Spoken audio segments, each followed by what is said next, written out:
Welcome along to this very auspicious occasion. A big warm welcome to you, although the welcome's warm. I don't know whether the temperature's been treating you that kindly today, though. I know a lot of people have travelled some distance today from Brisbane and the Sunshine Coast. Welcome to Toowoomba's winter. Although this doesn't happen every single day. I just had a look on the weather forecast site, and the temperature in Toowoomba at the moment is 8 degrees, but if you're outside in the wind, as a few of you have been, it's minus 1.1. That's why you felt a little bit cool. By the way, my name's Cole Clifford. I'm your MC for this morning. It's lovely to have you here as you join us for the launch of our Responsible Gaming Awareness Week. I'd like to formally welcome the Mayor of Toowoomba Regional Councillor, Councillor Paul Antonio, and our Deputy Mayor, Councillor Jeff McDonald, who, out of character as it is running slightly late. He will be here in a moment, Mr. Mayor, thank you very much. Representing the Lockyer Valley Regional Council, Councillor Michael Hagan, Victoria Thompson, the Deputy Director General, Liquor, Gaming and Fair Trading, and the Commissioner for Liquor and Gaming, Mike Sarquist, the Executive Director of the Office of Liquor and Gaming Regulation, Marie Heffernan, Director of the Office of Regulatory Policy, Liquor, Gaming and Fair Trading, Derek Tuffield, OAM, Chair of the Responsible Gaming Advisory Committee and CEO, of course, of Lifeline Darling Downs and Southwest Queensland Limited, Bernie Hogan, the Deputy Chair of the Responsible Gaming Advisory Committee and Chief Executive of the Queensland Hoteliers Association, Dan Niparis, the Acting CEO of Clubs Queensland, members of the Responsible Gaming Advisory Committee, Natasha Ray, the General Manager of Client Services Relationships Australia Queensland, Katie Williams, the Principal Stakeholder for Relationships, the Principal Stakeholder Relationships Officer, Department of the Premier and Cabinet, and distinguished guests. That's quite some list, isn't it? I'd also like to note the following apologies. The Mayor of the Lockyer Valley Council, Tanya Milligan, Dr. Ian Law, the CEO, Relationships Australia Queensland, Glenda Main from Tabcorp, and Sergei Voloshenko, the Ethnics Committee Council. Responsible Gambling Awareness Week is intended to encourage community discussions, reduce the shame surrounding this transparent dependency, and highlight why gambling matter harms. Problem gambling, of course, isn't just about losing money. Problem gambling affects a person's self-esteem, their relationships, their physical and mental health, as well as their work, performance, and social life. Problem gambling doesn't discriminate. It can cause harm to not only the person who gambles, but of course to their family, friends, and colleagues.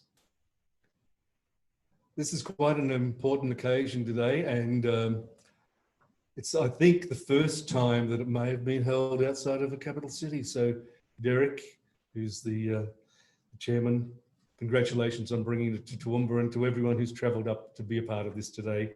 Thank you for joining us. Now, before we do progress, I'd like to invite Lifeline Darling Downs and Southwest Queensland CEO and Chair of the Responsible Gambling Advisory Committee, Derek Tuffield, OAM, to acknowledge the traditional custodians of the area. Thank you, Derek.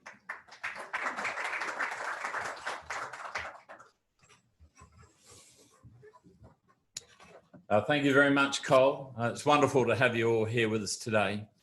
And it is indeed my pleasure to acknowledge the traditional owners of the land on which we meet, the Jawa and Gaiba people, and pay our respects to their elders, past, present, and emerging, and thank them for the care and attention they've given to this beautiful land, and particularly this beautiful city of Toowoomba.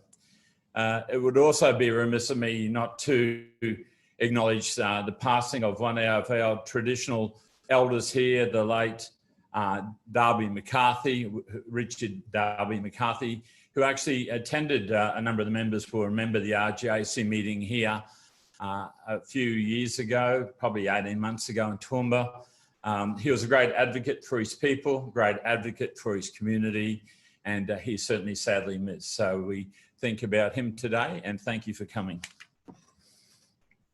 I'll pass it back. No, I'll move straight on to the next job now. So, look, I'm really very honoured about this. We're going to see a short video from the Attorney General, Yvette D'Arth, who's also wanted to be here today, but decided it wasn't due to the cold weather. I want to tell you, this was recorded in advance, but wanted to wish us as part of the launch of Responsible Gambling Awareness Week 2020. Please. I'd like to thank everyone in attendance today for coming together to promote Responsible Gambling Awareness Week 2020. Thank you to Derek Tuffield, CEO of Lifeline Darling Downs and Southwest Queensland, and the Chair of the Responsible Gambling Advisory Committee for inviting me to be part of today's launch. The events of the last few months have been unprecedented. The COVID-19 pandemic has caused major upheaval to businesses, organisations and individuals across the state. It is pleasing to see that despite the many challenges, you have not lost sight of the importance of the responsible gambling message. As I am sure all of the stakeholders present today recognise, the financial insecurity, anxiety, stress and isolation caused by that pandemic, coupled with the in-venue gambling being shut down and then reopened, created a unique situation in terms of the potential for gambling harm. The theme of activities in the Toowoomba region this year, pressing pause on gambling, is particularly appropriate as it highlights the importance of reflecting on the impact of recent events on gambling behaviours. I want to take this opportunity to commend our Gambling Help Services for the work they have done to ensure those in need of help are not left without support during the COVID-19 pandemic. The Queensland Government provides over $6.7 million per year for a statewide system of problem gambling counselling and support services, including face-to-face services across the state, a 24-hour, 7-day-a-week helpline and online counselling service, support services in alcohol and other drug counselling centres, and a problem gambling screening training program. Lifeline Darling Downs and Southwest is a critical part of this system, providing responsive and effective services to a diverse community covering a large part of the state. When COVID-19 struck, Lifeline Darling Downs and Southwest Queensland was quick to switch to innovative digital ways to provide services to their clients when face-to-face counselling became impossible.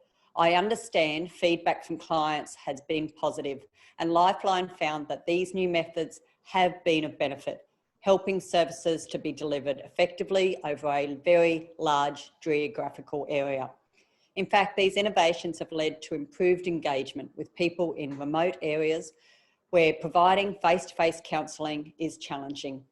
Also, digital services have expanded the organisation's reach to demographics that may be uncomfortable with traditional face-to-face counselling, such as male service users. Lifeline has reported that it will continue with these service delivery channels even beyond the pandemic. I'd like to acknowledge Clubs Queensland, the Queensland Hotels Association and Tabcorp. Through their contribution, along with Gambling Help Services, we were able to deliver targeted social media messaging, a streamlined remote multi-venue self-exclusion process and comprehensive advice to venues on protecting their customers from gambling harm during reopening. Through the Responsible Gambling Advisory Committee, which provides advice directly to me, we have a way for government, the industry and community to work together to prevent and minimise gambling harm. Prior to the pandemic, the committee had commenced work on an action plan to improve gambling harm minimisation frameworks across industry sectors. I look forward to this work continuing and the committee working collaboratively to identify new ways to ensure gambling activities are provided safely and responsibly. I'd like to assure you of the government's commitment to protecting Queenslanders from gambling harm and to thank you again to Lifeline for inviting me to be part of the launch of Responsible Gambling Awareness Week 2020. I wish you all the very best for the rest of the week's activities. I'm sorry I can't be with you, but I wish you all the best and thank you for the great work that you've been doing and will continue to do in the future. The Attorney-General, Honourable Yvette D'Arth, although she wasn't able to be here with us today, it was wonderful that she could actually say a few words and highlight the importance of responsible gambling, and even now more so during the COVID-19 pandemic. It was nice that Yvonne was able to recognise all the different organisations involved in responsible gambling, but particularly to Lifeline and Lifeline Darling Downs. And I know Derek and his staff have had an incredible fortnight with so many functions happening. Just in case you didn't know, Lifeline Darling Downs turned 45, I think, in the last week. And they did a little bit of celebration, which was fantastic. But it's wonderful that the Attorney-General can recognise the fact that Lifeline plays such an important role here. With an increase in personal disruptions, whether they are social or financial, pressing pause on gambling provides us with an opportunity to reflect on gambling behaviours. And now I'd like to welcome Victoria Thompson. Victoria is the Deputy Director General, Liquor, Gaming and Fair Trading, and the Commissioner for Liquor and Gaming. Victoria joins me on the stage now. Thank you.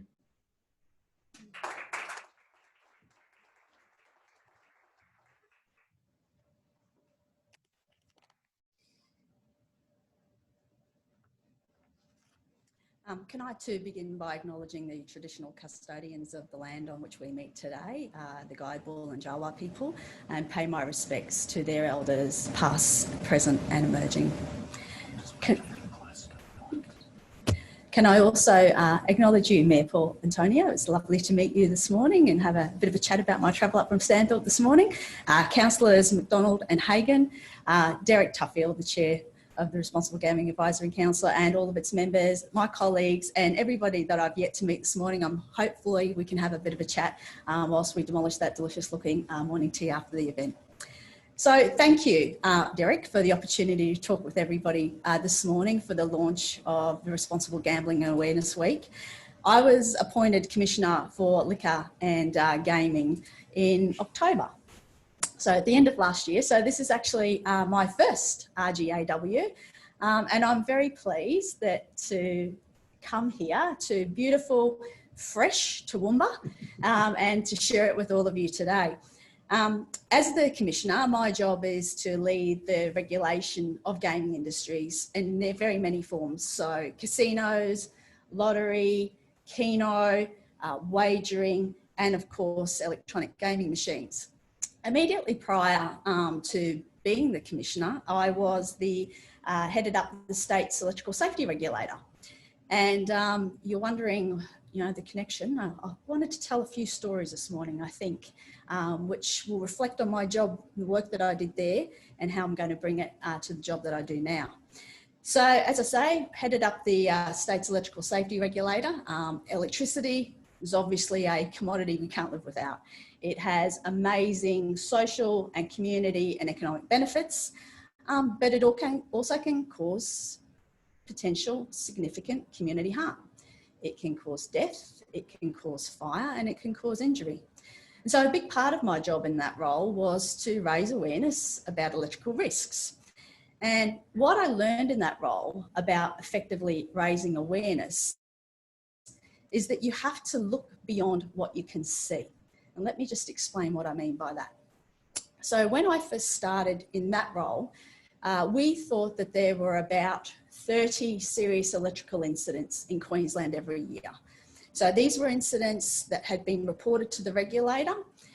They in turn drove a lot of our work. So they drove our audit campaigns, they drove our education and our awareness campaigns. And they were typically incidents involving males and at workplaces and involving power lines. Now, all of these incidents were traumatic. They were deaths, they were serious shocks, people lost limbs, they had organ damage, terrible burns. Every single one of them warranted serious government, community and industry intervention. But despite what everybody thought, that harm was the tip of the iceberg. I commissioned QUT to do some research for me. And they looked into the emergency departments, the ambulance pickups, and the hospital records of about 90% of Queensland hospitals. And when they did that, what we found was a whole other layer of harm that was sitting under the tip of that iceberg. And what we found was not 30 Queenslanders a year who were hurt. On average, every year, about 157 Queenslanders were hospitalised because of contact with electricity. Over 6,000 people during that time had turned up to the emergency department because they'd come into contact with electricity. There was a large cohort of people, females, regional and remote communities, and householders, who until we did that research were invisible. We didn't see them. These were the people who were below the surface. They were below the regulator's vision. And that way, because they weren't part of our targeted awareness campaigns. We weren't reaching out to educate or to build their capacity to live safely around electricity. So my message is, if we... Mike's gone. If we focus on what we can see... No, it's dead. If you only focus on what you can see, then guess what? You'll see more of it. So this confirmation bias sneaks in.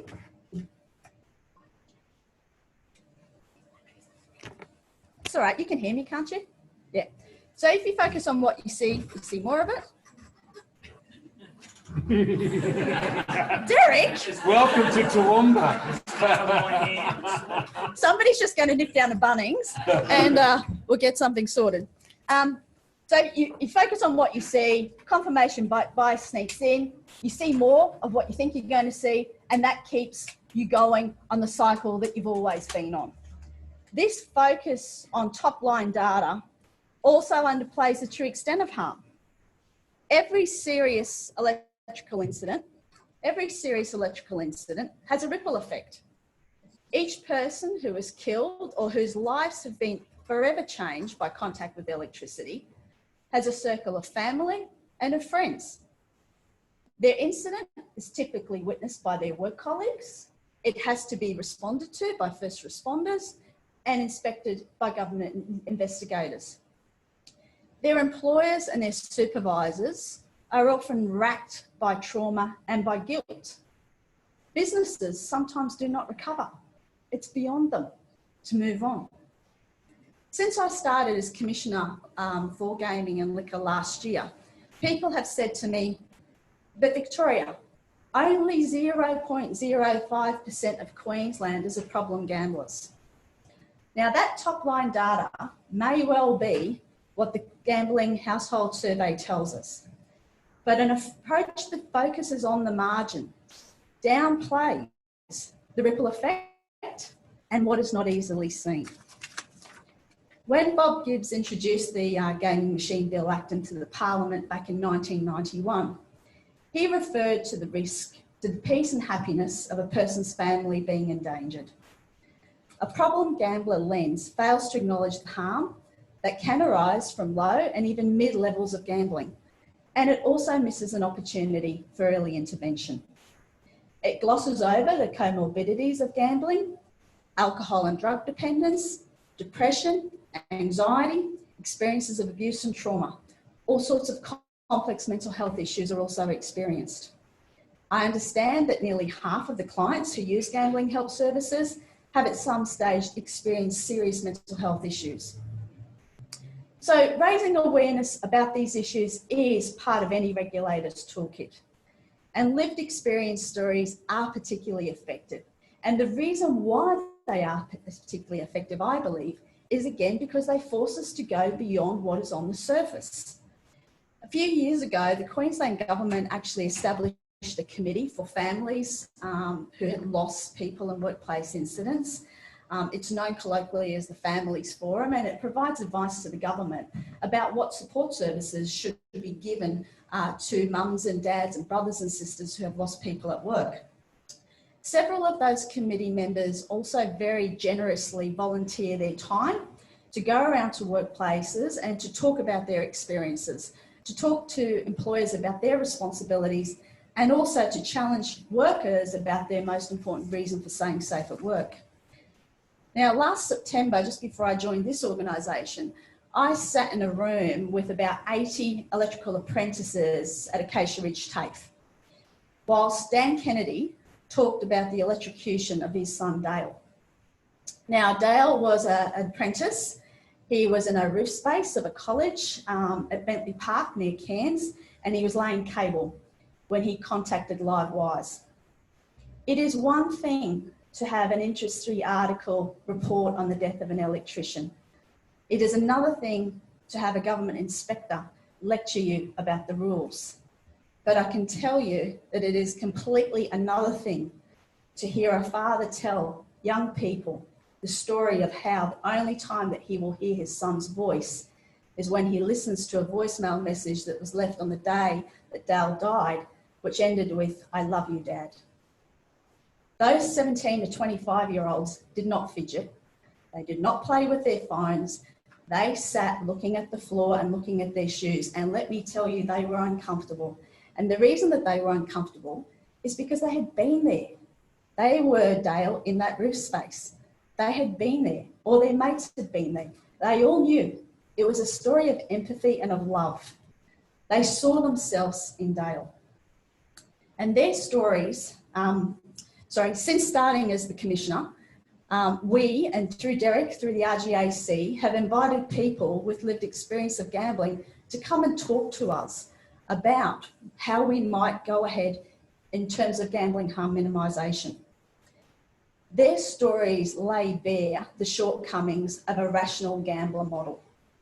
It is really quite a reality check to hear people say, "Mate, when I was in the heights of my addiction, I wasn't listening to my wife, I wasn't listening to my kids, I wasn't listening to my friend. What makes you think I was going to pay attention to somebody tapping me on the shoulder or reading a sign?" So these are some of the things that I think are the truths and the stories that we all have to hear and to take on board. And they are uncomfortable truths, but they are the truths that need to be listened to if we're to move ahead. So whilst education and awareness play a very significant and valuable role, there's no doubt about that.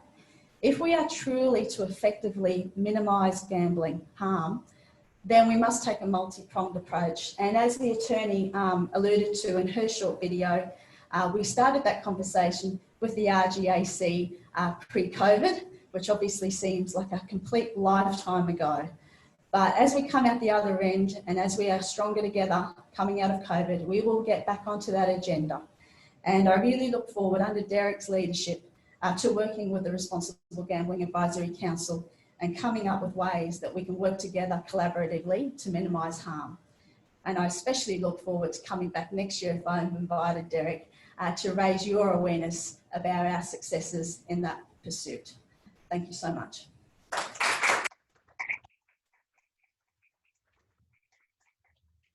Well, Victoria, thank you so much. And some great lessons there. And I'm sure Derek looks forward to working with you over the next 12 months and longer also.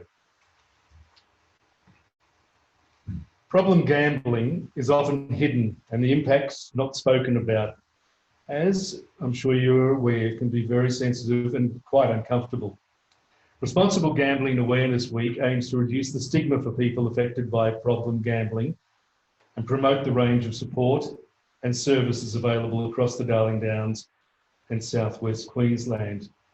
This year, we're encouraging those affected to press pause on gambling.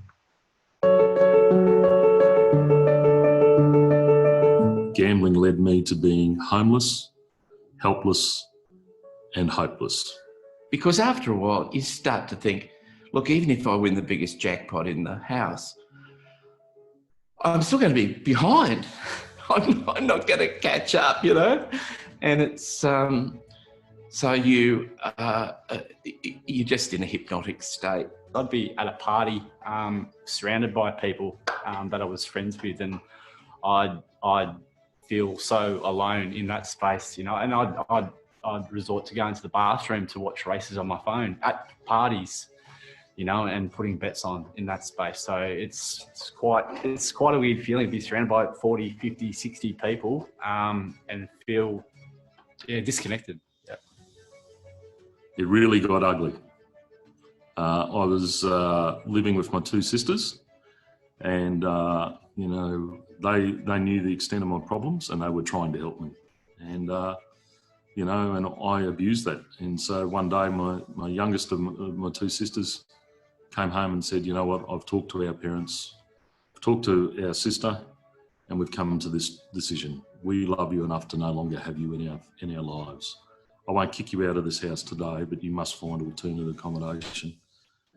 It was kind of like an infidelity, but there was anger and frustration, and it was really difficult because all I could think was, I'm going to lose everything that I worked for my little boy.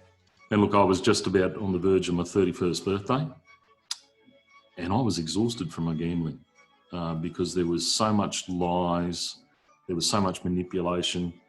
I was in a constant state of terror of who was going to ring on the phone next, who was going to knock at the door. If I walked down the street, who might see me, who might I owe money to, that had lent me some money to help me out. I was exhausted, and I wasn't even, I virtually got to a midlife crisis by the age of 31. By them saying that to me, I was faced with a decision. And you know what? I just was desperate for a change. I really was, because it takes a whole lot of energy to be a problem gambler. The program was to stop gambling altogether and one day at a time. Basically the same rules as Alcoholics Anonymous, which most of us know about from movies and stuff. And you were allowed to chair a meeting if you were gambling free for 3 months. And just the week before my 3 months was up, I had a bust, as they call it. I went to town to buy some takeaway Indian food or something like that, Thai food. And I thought, I'll just go and get a bottle of wine to go with it down at the pub down the road. Walked in to get the bottle of wine, and there were the poker machines over there. And I thought, I reckon I could just put $10 in there and then walk out. And of course I didn't. Well, it's, I guess you don't understand it until you are really in it. As I said, I didn't know that I had an addiction. I didn't think like that. And once you're in that realm and the addict is in control, you don't think about the important things in life, like your family, like your bills, like savings. Those three things, are important to building a happy life. And I did not pay attention to those things. I pushed those things aside when the addict took control. Probably one of the worst nights of my life was where I had friends who were coming to stay with me from overseas. And I was very excited, and I was going to entertain them as you do with guests, etc. And that incident I just referred to happened the night before they arrived. So I actually had to, and for the first time ever, I hadn't left myself enough money to pay my rent. So I had to actually say to my friends, can you lend me the money to pay my rent? And my mate, he rescued me. He and his wife said, "Come on, we're going to look after you." And they rescued me financially, from immediate ruin. And Frank booked booked appointments for me with a psychologist, and found out where Gamblers Anonymous was. And so I went to my first night at Gambling Anonymous. You're doing so much damage to the people around you. You're limiting your future. Like your life could be so different. And, because I grew up and we had to have second best. We got clothes from the Smith family. Bills had to be paid by charities. And that's just when you know that there's an issue and it needs to stop. Like, you need to look at getting help, and the best way to do that is to talk to somebody and not keep quiet about it, not just go in a downwards spiral. Ask for help.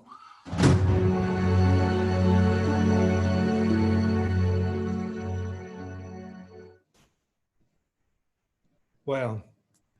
How fantastic was that? Actually, it's the sort of thing that Victoria was alluding to in her little talk with us, where unless you actually talk to the people that have experienced that, it's hard to understand, isn't it? And I guess it's hard for people to get the message across unless they've been through it before. I guess it's like people suffering from anxiety. Unless you actually suffer from anxiety, it's pretty hard to understand the sort of traumas that there's people with anxiety going through, and I guess gambling is exactly the same. Now, that you just saw then was just a teaser of Pressing Pause Tales. Now, if you'd like to see the full program, we'd like to invite you to go up to the Walton stores any night this week to view it on the big screen. Make sure you take your scarf and your beanie and your gloves as well, because you might need that. But it well and truly will be well worth viewing. Now, it starts at 6:30, goes until 7 o'clock each night this week. That's the Pressing Pause Tales at the big screen at the Walton stores. But it also, if you can't get to the Walton stores, and because people are from out of town, it will also be up on the Lifeline Darling Downs YouTube channel from today. I'm sure Derek Tuffield's going to talk a little bit more about that and a lot of other things involved with Responsible Gambling Advisory Week. And I'd like to invite Derek to come back onto the stage now to talk to us. Please welcome Derek Tuffield, OAM, on stage, Advisory Chairman and the CEO of Lifeline Darling Downs, Southwest Queensland. Thank you, Derek. Thank you. Thanks, Cole. Does that sound all right? All good? And they're pretty powerful, aren't they? Powerful stories. Now, look, I am going to read from my speech, Bernie, just so you know. So if I'm looking down, but it's important for me to get what I wish to say right today. So firstly, I would like to extend a warm welcome to everyone here today on this very cold and overcast day in the beautiful city of Toowoomba. And thank you, Mayor, for being with us today. Mayor Antonio. May I also personally acknowledge all our special guests that are with us today. Many of you have travelled some distance to be with us. Some came up last night to make sure they were here bright and early, which they were. And I understand had a great night in Toowoomba last night, which we're pleased about. I also know that you've taken time out of your busy days, and that shows the commitment to responsible gambling, such an important topic for us. So today we officially launched the 2020 Responsible Gambling Awareness Week, proudly here in Toowoomba.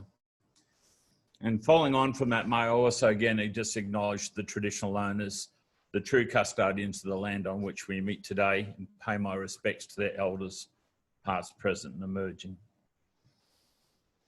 Responsible Gambling Awareness Week is about taking time for us to focus on the promotion of responsible gambling and services that assist people with problem gambling issues throughout Australia.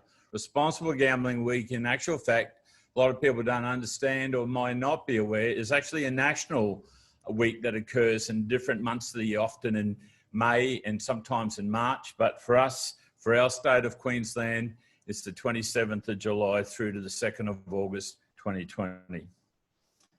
And as has been mentioned by Cole recently, earlier in his presentation, it is the first time in 15 years that the launch of RG Responsible Gambling Week has occurred outside of Brisbane.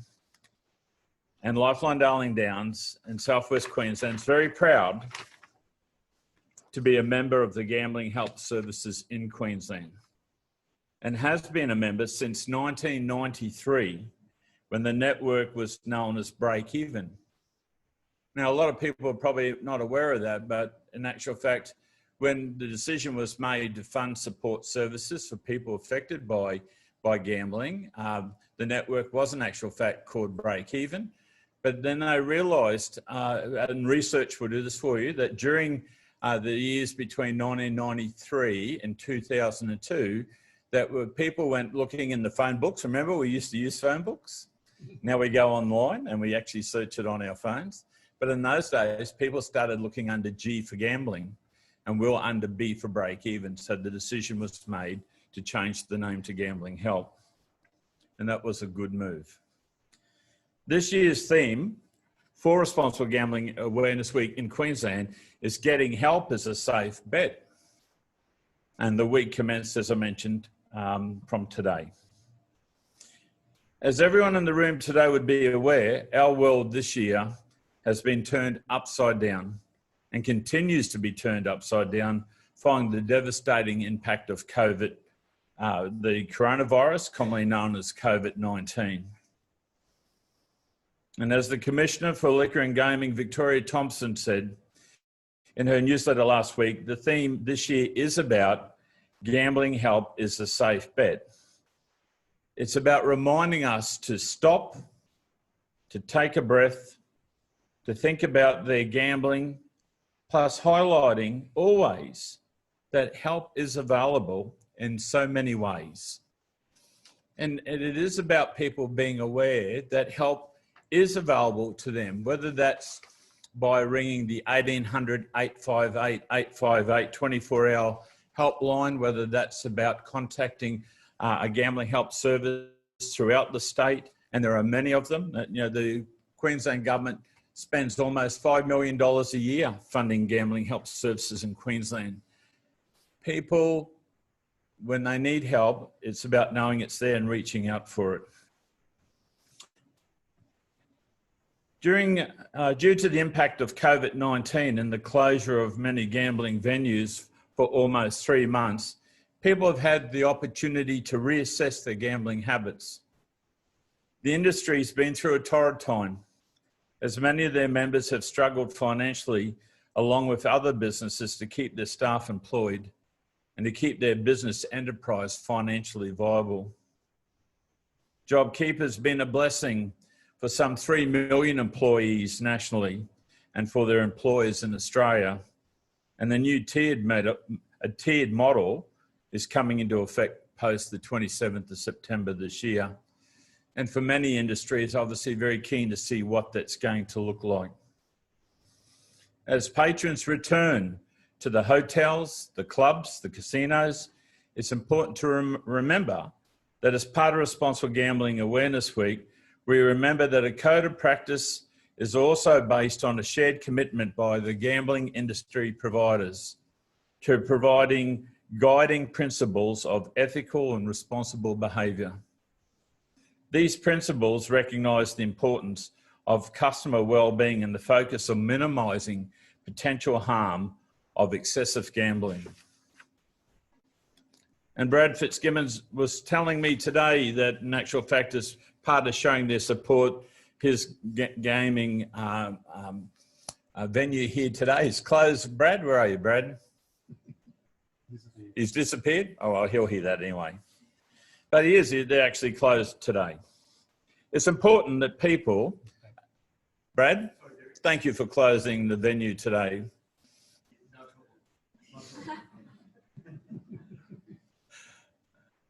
It's important that people adversely affected by gambling have access to timely, appropriate assistance and information. Our gambling help services in Queensland and the 24/7 gambling helpline are just two ways people can reach out for help. But venues also have a role to play here. Venues have trained CLOs, trained customer liaison officers to support their customers should they feel overwhelmed and their need of emotional support. And I'm very proud to say too that those CLOs actually establish good working relationships with the gambling help services in their region, so that in actual fact, if they're finding that they're feeling overwhelmed themselves, they can reach out and get one of our counsellors to meet with the person who may be affected and to pass on or to seek some guidance and help from them. So we thank industry for that. Today, we've heard from people with lived experience of problem gambling. And as part of the presentation, we've titled this segment, Pressing Pause on Gambling. It takes courage. It takes courage to speak personally about how excessive gambling impacts on them, their families, their lives. And we express our sincere thanks to all our lived experience storytellers today. They're quite a powerful story to be told. And many members of the RGAC are, I'm probably aware, that certainly in my family, I had a problem gambler. A brother of mine was a problem gambler. I saw firsthand the impact that it had on his family. I saw the passion he had for it as well. And it always amazed me about how much enjoyment he got out of it, but how much it stressed him. And as Dave said, you know, it takes a toll, and it took a toll on my brother. Storytelling is an important way to help people learn and gain a better understanding of the difficult topic and the issues. And today you will hear shortly from Professor Anna Hess, who is one of Australia's most prolific and well-known authors. And we trust that you will enjoy her presentation shortly. In closing, as the current chair of the Responsible Gambling Advisory Committee, may I express my sincere appreciation and thanks to all the members who have travelled here today to Toowoomba to help launch Responsible Gambling Awareness Week 2020 in the Tapestry Room here. Thank you, Brad, and to all your staff for what they've done to help make this possible. Thank you also to all my staff from the Gambling Help Services and the event group for helping be here today. And we are live streaming today's presentation, and to Foxtel for their work that they're doing for us today. The RGAC, as a committee, is often referred to, is an extremely important role that it has to play in ensuring that as an advisory body to the Queensland Government, the committee is responsible for considering gambling issues and issues related to problem gaming. The RGAC provides advice to the Queensland Government through the Minister responsible for gambling on how to minimise negative impacts on gambling for all Queenslanders. This role is not taken lightly by the members of the RGAC, and we continue to address many and varied challenges of gambling in today's society. Thank you, and I'll pass back to Cole Clifford. Thanks very much. Thanks, Cole. Thank you, Derek. Before I introduce today's guest speaker, I'm going to ask you to please go to your little goodie bag there, and you should find a pen and notepad because you might need those. Our next speaker couldn't be with us in person today, but she is joining us online live from Brisbane. But you may have some questions that you would like us to put to our special guest speaker when we have the opportunity of being able to do so. Obviously, because she's not here with us today, you won't be able to talk to her and ask the questions, but I'm sure you may have some questions that you would like us to forward on to Anita, and we will get those answers for you and get back to you. Our guest speaker today is Professor Anita Heiss, a proud member of the New South Wales and a prolific and well-known Australian author, publishing across genres including non-fiction, historical fiction, commercial fiction, and children's novels. Anita recognises the role of storytelling in positive health outcomes, the power, the transformational capacity, the different forms, and the importance of storytelling, particularly how this can positively impact harm reduction. Ladies and gentlemen, as we cross live to Brisbane, our special guest, Professor Anita Heiss. Mandangu, thank you for that introduction. Ira Dumarang, Yuandu Yanada Heiss, Baladu Wiradjuri Giyalung. Arambajibul, Branglibul, Mirgandi, Bala Williams, Yinamaladur, Bulga Bulga Galungbul, Balagir Bumble, Bulambumble, Wiradjuri,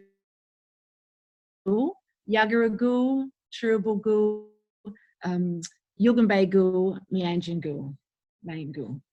Good morning, everybody. My name is Anita Heiss. I have Wiradjuri belonging from Arambi and from Brungle Missions in central New South Wales.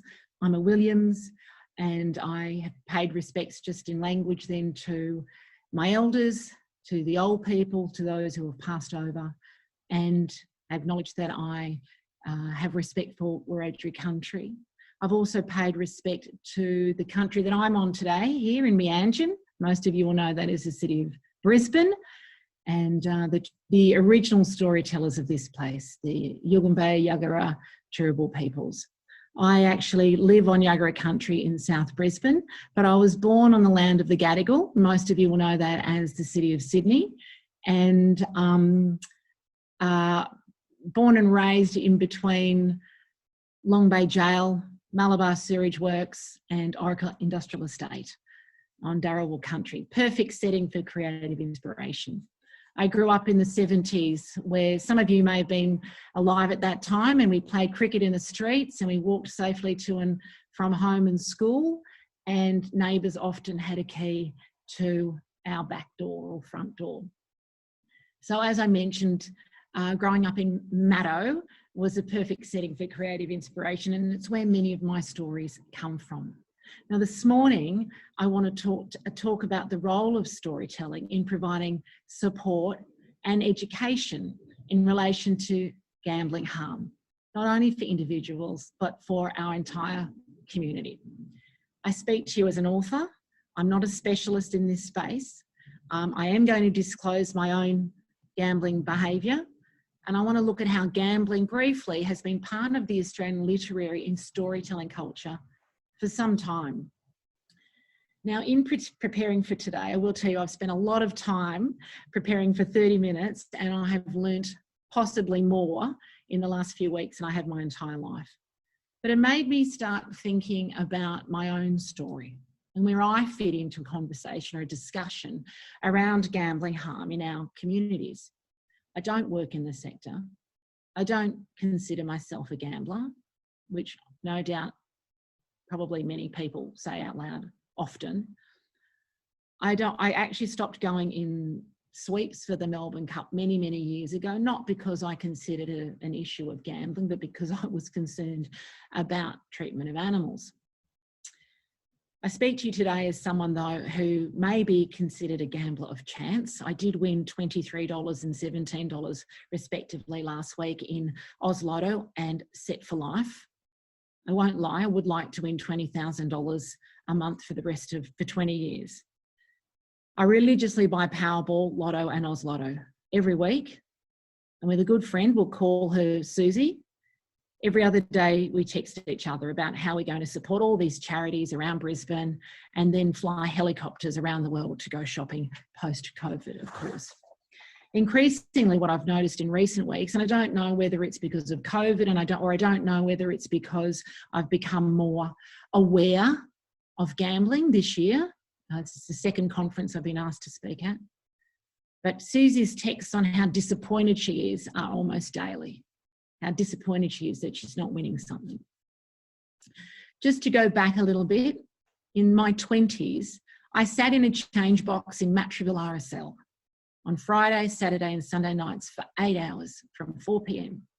I spent my time there reading drafts of my honours thesis on the 1967 referendum as I constantly pushed cups of change through the glass to customers.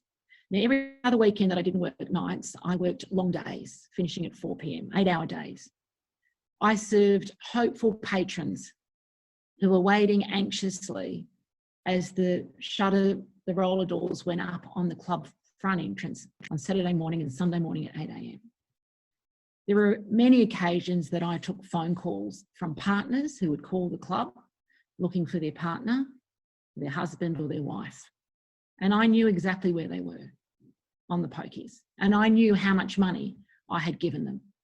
throughout the day, the thousands of dollars in $2 coins and $1 coins. Now, I've tried to think back about that time, about whether or not I judged people or I felt sorry for them. I don't know that I actually did either, but I know that neither of those positions are acceptable or helpful. I know I didn't criticise people because I too used to put money through the pokies at the end of my shift. Not a lot, $10, $20. The truth was I got bored waiting for the 3 pyramids to drop and on the Queen of the Nile machine, so I got my 10 free games. Only that I got bored did I walk away. I have a family member who was in Gamblers Anonymous for a number of years. He tells me he wouldn't have survived, he wouldn't have got through it without going to GA. For a period of time, he was separated from his wife and from his children, and he was incredibly depressed. And my greatest fear was finding him dead by his own hand. I don't know how much he still gambles now.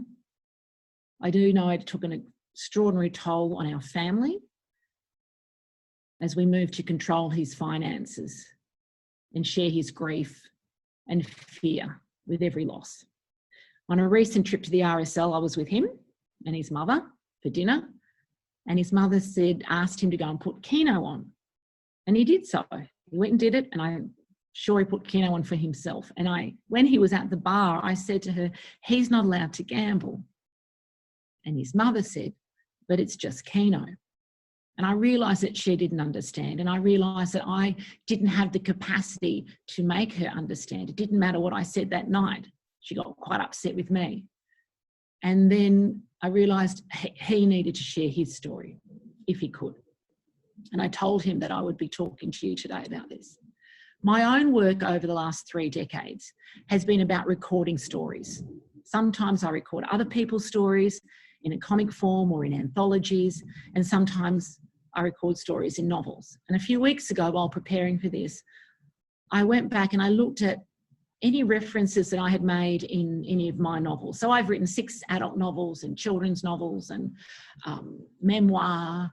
I think I've done about 18 books altogether. So I went back to see where I had referenced gambling. And I remembered I have an entire chapter titled My Melbourne Cup Overfloweth in my novel Avoiding Mr. Right. And it's about an experience at the Melbourne Cup and an astral dream where the character meets Robert Redford in a casino in Las Vegas. I went to Vegas. I didn't meet Robert Redford, and I didn't really gamble very much. Well, I'm probably saying this to an audience, people saying we hear this all the time. I put a few dollars in slot machines. I'm not very good. And I went to the Melbourne Cup, which I originally used for research in my first ever book, Sacred Cows, in 1996, where I had a chapter on Melbourne Cup there as well. Now, I did that researching and that writing, not understanding, and to be honest, not even caring at the time about the impact that gambling has on our society and our community, our nation's soul and our psyche. And I know I'm not the only one, because we're all part of the story of gambling harm in some way, shape or form. The truth is that gambling for leisure is part of our reality, particularly in Australia. I remember going to bingo in Tumut as a kid when I was in 2nd class.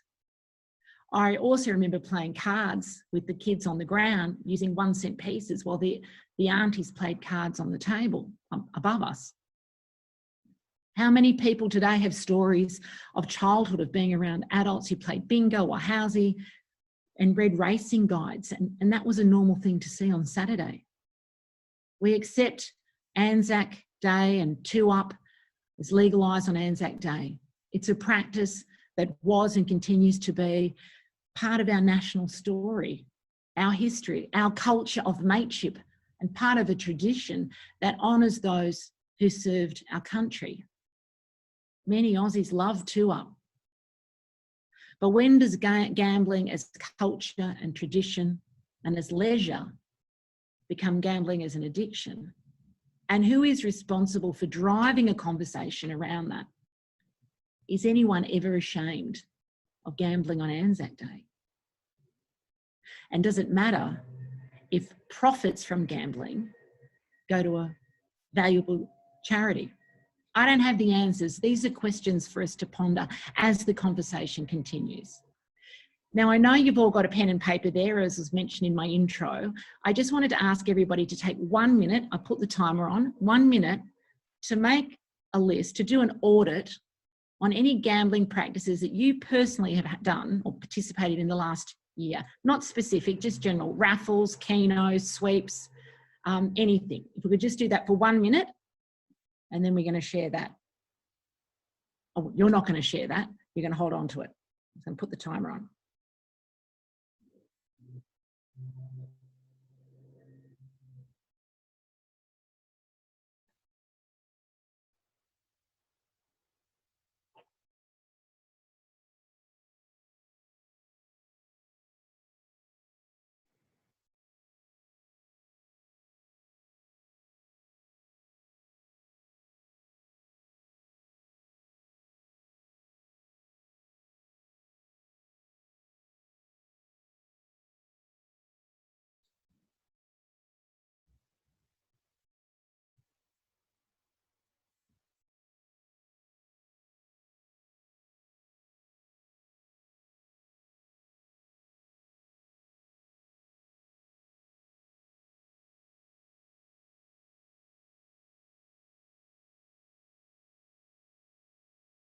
Okay, 10 seconds. Maybe there's people in the room who haven't even bought a raffle ticket. Okay. I'm just going to get you to hold on to that list for now, and we'll come back to that towards the end. Personal stories are important in terms of understanding gambling harm, which I think also requires us to turn the spotlight inwards on ourselves and where we fit into the national narrative. What role do we play as colleagues, friends, family, policymakers, politicians, supporters, health workers, program managers, project facilitators, hoteliers? And how can understanding our own story in this space facilitate and develop support for individuals and reducing gambling harm? Now, when I was pulling together some thoughts for today and the theme around pressing pause on gambling, it also made me think about the need to press pause on judgment. The need to stop judging others, particularly when we don't know what someone else's story is. I thought back to a time in about 2003 when a circle of my girlfriends wanted to do an intervention on another of our girlfriends who was drinking way too much. And I basically said, well, I'm not going to be self-righteous enough to participate in that because I also drink. Not like she did, but I still drank. And I think for me, unpacking gambling harm for this morning, it made me think that we should be considering the space the same way. That in short, most of us live in glass houses, and so we shouldn't be throwing stones of shame. I've worked on many storytelling projects in schools, in remote communities, with elders and with kids. And I have seen storytelling validate people who have often felt forgotten and unworthy of being heard. I've seen the power of sharing stories improve self-esteem and create platforms for those people who have often been spoken for and about. And finally seeing them have a platform and a voice of their own. I have watched young and old people given the opportunity to shine positive lights on themselves as people who have been misrepresented or ignored altogether, but people who are resilient and who have overcome many hardships. And that sense of empowerment, of controlling their story, controlling that conversation themselves, can be life-changing. I've seen in particular through my role as an ambassador for the Indigenous Literacy Foundation, that being able to tell your own story in your own voice, your own way, is an incredibly empowering experience. Self-empowerment and self-determination. Making decisions for oneself, making good choices for oneself are key to a healthy life, as we know, mentally, physically, and emotionally. Individuals sharing stories not only reveal personal journeys, but also universal truths about the world. They tell us quite boldly and most significantly what makes us the same, what connects us as human beings. And quite often it's through the emotions that we share.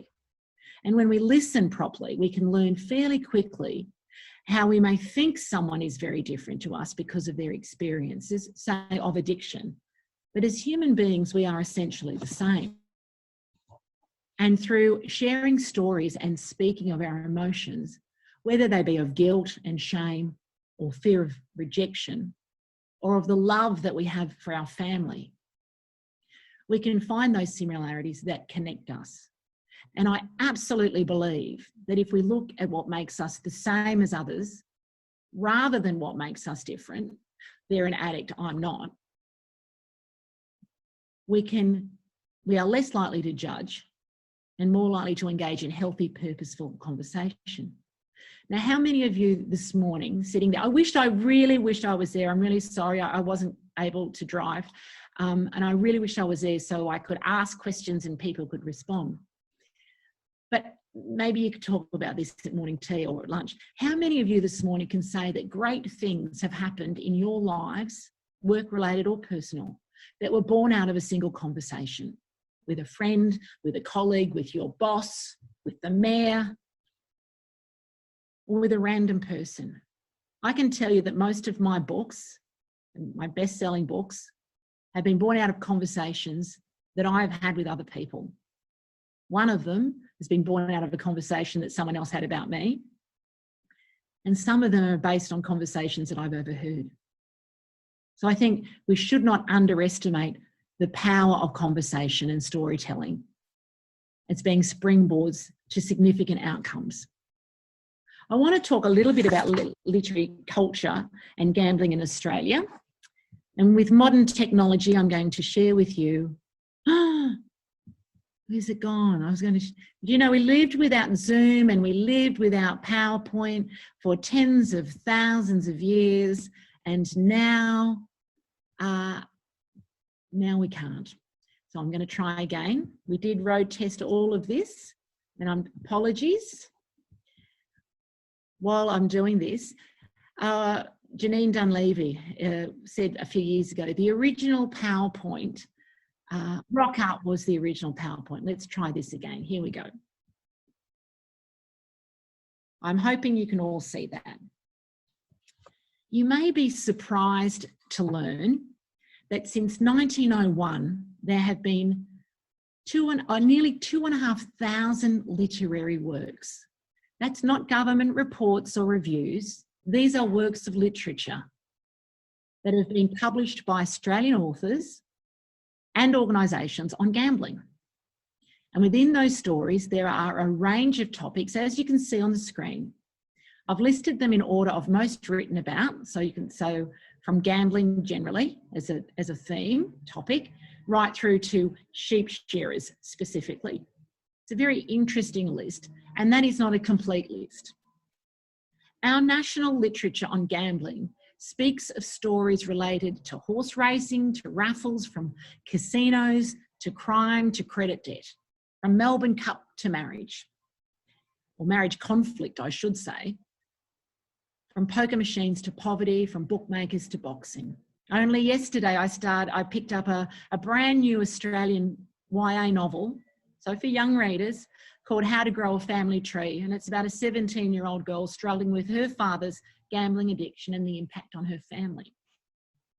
Stories of gambling harm in all its complexities have been told across genres through poetry and novels, film, short stories, children's fiction, and even some of our most loved picture books, which leads me to this.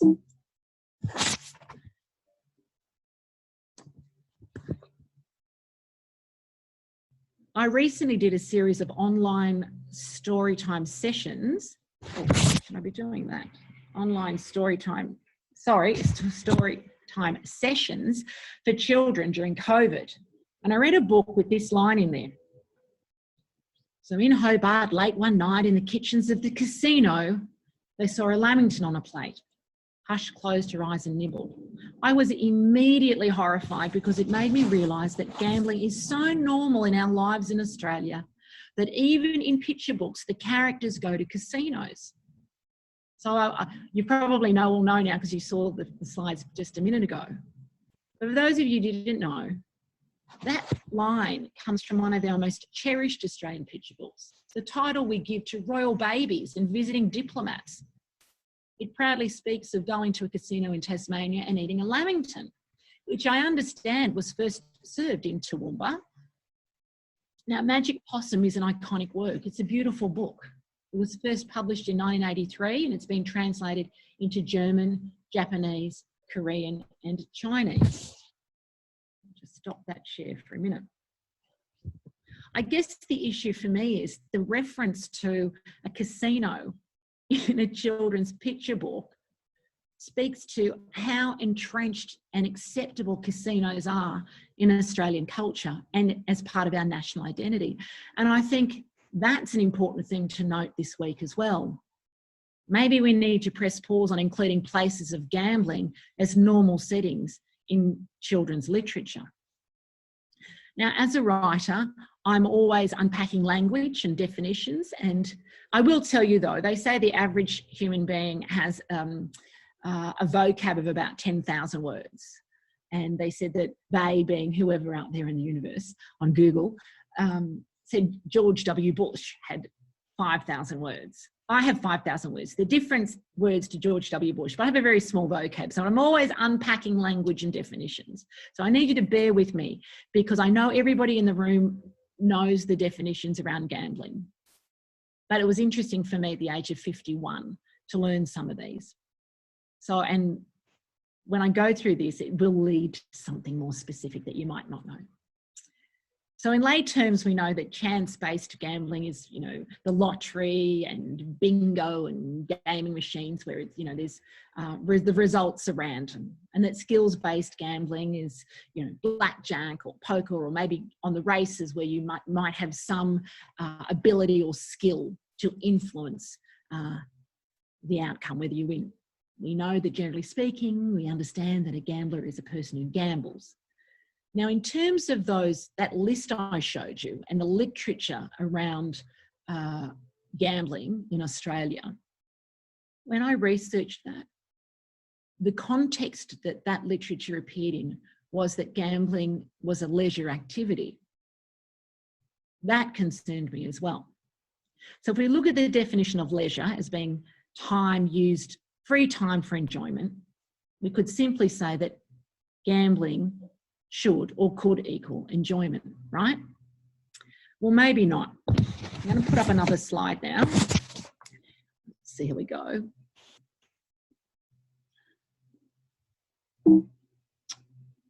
Okay. All right. On Saturday, I asked on social media if people would mind offering some emotions, words and phrases that came to mind around gambling. I was overwhelmed by the responses from people who had been impacted by gambling addiction. Nowhere in their responses did I read of words that remotely resembled enjoyment. And to be honest with you, I was quite surprised about people being so open, and I wasn't ready for the outpouring of raw truth that they offered so generously. I received private messages from people sharing the most used phrases of their sons, their partners, their grandparents, and other family members. It reinforced my belief that people want to have conversations around the many painful consequences of gambling, and they want to have them free of guilt and shame, because it became blatantly obvious that heartache and disappointment is enough for people to deal with. One mother messaged me and said, "It's heartbreaking because I know for my son it breaks him, and the impacts to everyone around are devastating. People don't understand, you just can't stop. He's got a lot out of reading other people's stories.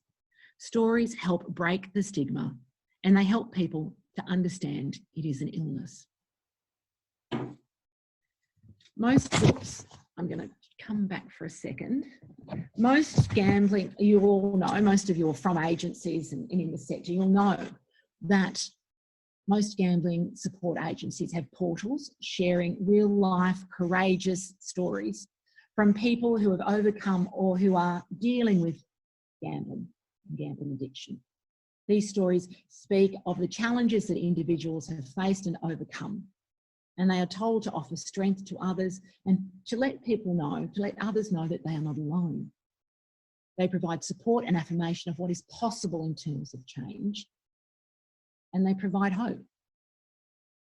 Personal stories and conversations, I believe, can change perceptions of an issue, a perceived or a real problem of someone's life. And a personal story shared widely can touch and speak to an audience with a depth that statistics and graphs cannot. And I want to share one story with you now. And of course, we just watched a video earlier. And I want to share a story that's from the Victorian Responsible Gambling Foundation website. There are other videos there and quite a number of written stories. And this is Ken's stories. And I want to pull this up in the technology works.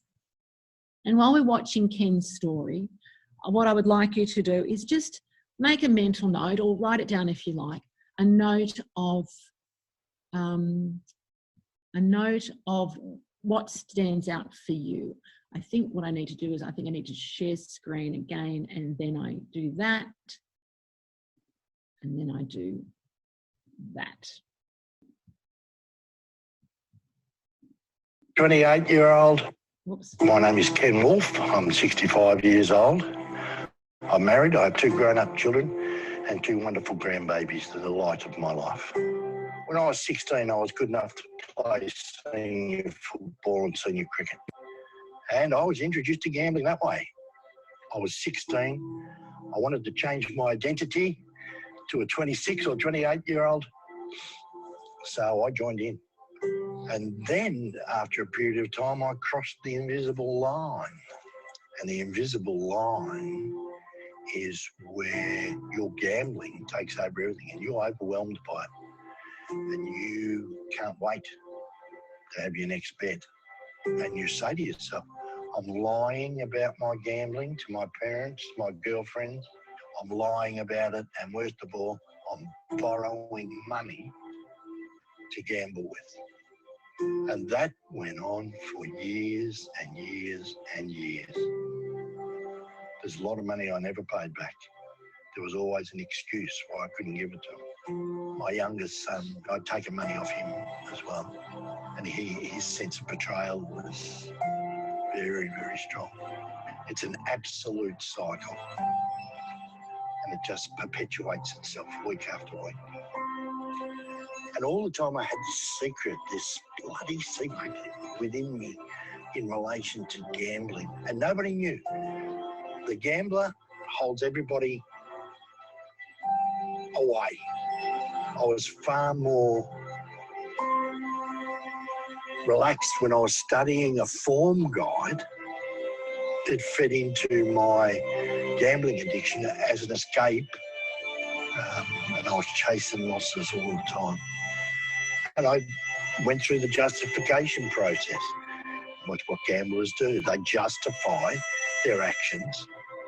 The opportunity arose where somebody offered me money to turn a blind eye to a behaviour that was going on within the municipality. So I ended up accepting money, which again lifted my guilt and shame levels to a whole new level. It just went against every grain of my moral compass.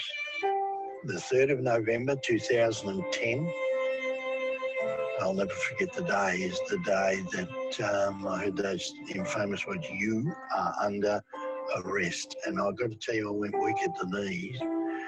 I went to jail. I went to jail on the 11th of November 2011. I was very lucky, luckier than some. My family stuck by me. My wife was in 2 minds because her family wanted her to leave. But she always said, I could always see the good for the bad. You tell them, find somebody you love. Find somebody that you trust. And sit them down and tell them, when you are addicted to gambling, that is your life. But living without gambling, it is just chalk and cheese, and it just fills you with warmth. You get your emotions back. You get your ability to love and love well back. It's a marvellous time. It's a marvellous time. And I wish I had done it years ago, but 9 years isn't bad effort.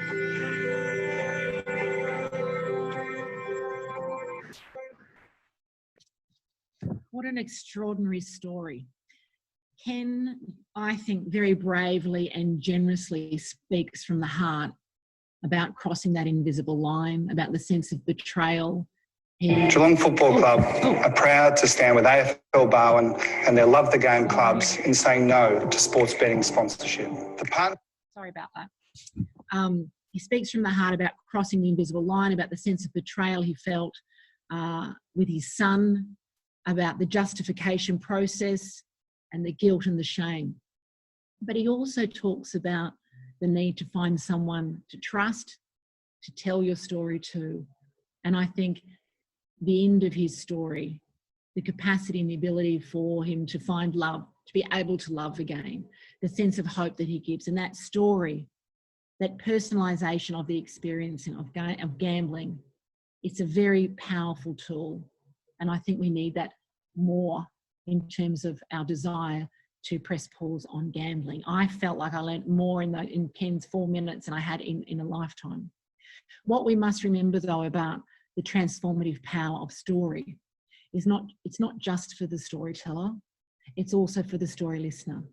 For the shame around gambling is not themselves, it's what society imposes on them. And it's hard to be self-determined, to feel like you have any sense of control over your life when you are riddled with shame. Self-determination is the process by which a person controls their own life. It's an important concept that refers to each person's ability to make choices and to manage. This ability plays an important role in mental health and well-being.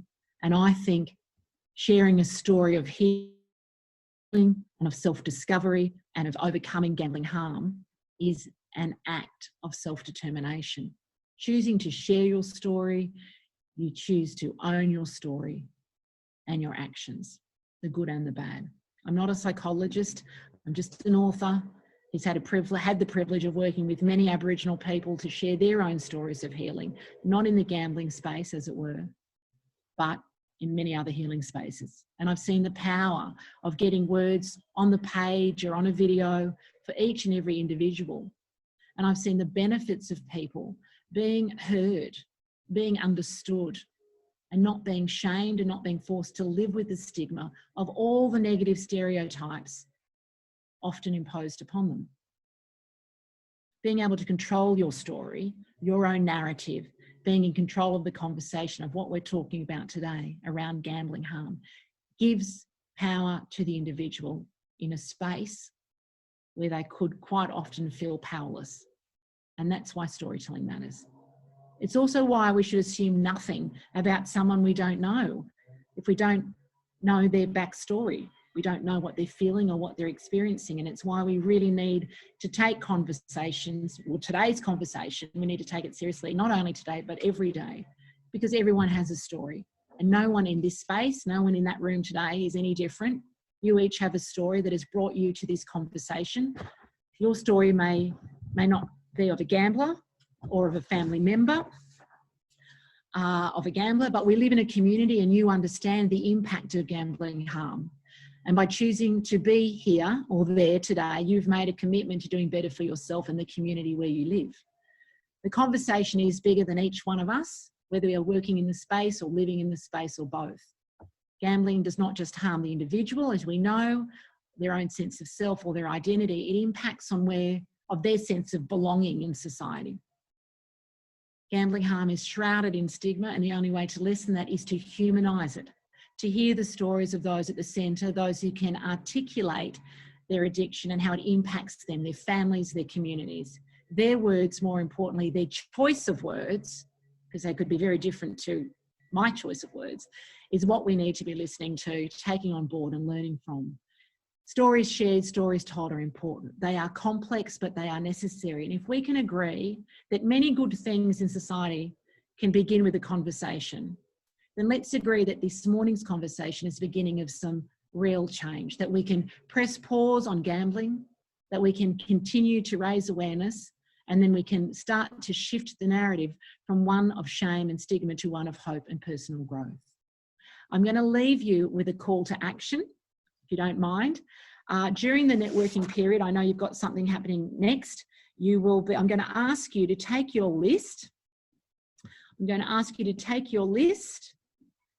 Find one person to share it with.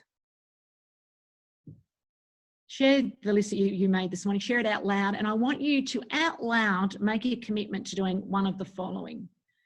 To share Ken's story, watch it and share it on social media, on any platform you want. I would like, or find another story on any one of a number of organisational websites.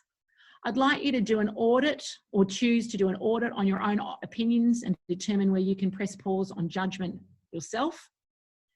And I'd like you to, or you can choose any one of these, become a lead, be the leader in your space, whether it's at work or home or in your friendship circle. I want you to make a time for one conversation, at least within a group of people around you, about what you've heard and learned this morning, and open up a dialogue about gambling harm in that space. So I'd like to thank you. I think I'm on time. I'd like to thank you so much for the opportunity of being part of such an important conversation.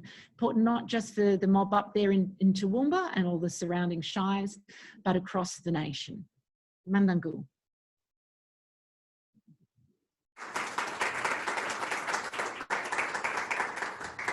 Storytelling matters, as Anita said, and what a great storyteller Professor Anita Heiss is. Anita, I know we can't communicate backwards and forwards, but you heard the round of applause. I don't think there was one person in the room that shuffled or moved or even coughed, because your storytelling was so wonderful, and I'm sure the message you got across to us was certainly well worthwhile. Thank you very much, Professor Anita Heiss. And by the way, you missed out on coming to Toowoomba this morning. When we started here at 10:30, it was minus 1.1 degrees. It's now risen to 4 degrees. So when everyone leaves today, they won't feel anywhere near as cold. But language and self-determination are broadly bound with each other and our identities and the way we express and represent ourselves. And it's through the simple act of communication that lived stories can be expressed and heard, and help can be offered. Now, as part of this week's event, and I mentioned this before, and Derek also mentioned it, the Pressing Pause tales are being screened each night this week between 6:30 and 7 p.m. at Walton Stores. Now, we'd also like to invite you to join the virtual Q&A session that's taking place this coming Thursday at 12:30. Kim Skubaris will be hosting the session. Kim, of course, has been with the Seven Network and broadcast news journalist for about 25 years now. And she'll be with special guest panelists Anna, Nat, Carla and Kylie. Anna forms part of the Three Sides of the Coin project, performing theatrical vignettes of authentic personal stories. And as a person of lived experience and an advocate for gambling reform, now in his 40s, Nat provides valuable insight into the impact gambling has had on his childhood. As a rehabilitation and addiction specialist, Carla's professional experience and understanding of addiction shed light on how easy addiction can take hold, while Kylie's raw recount of how she came so close to losing everything through no fault of her own provides a broad panel of peers for anyone seeking help or understanding. Now, if you'd like to register or find out more about the Responsible Gambling Awareness Week activities, you can visit the Lifeline website. That's all the W's, Lifeline Darling Downs, one word, .org.au.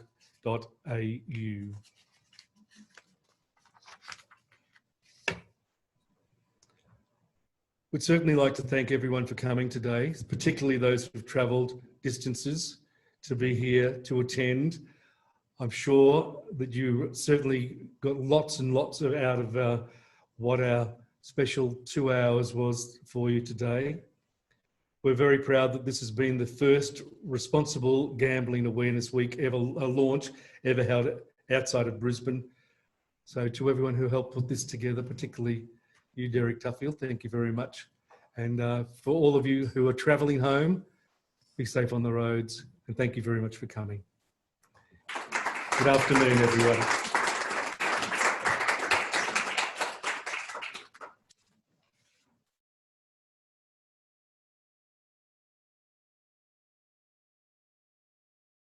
Derek.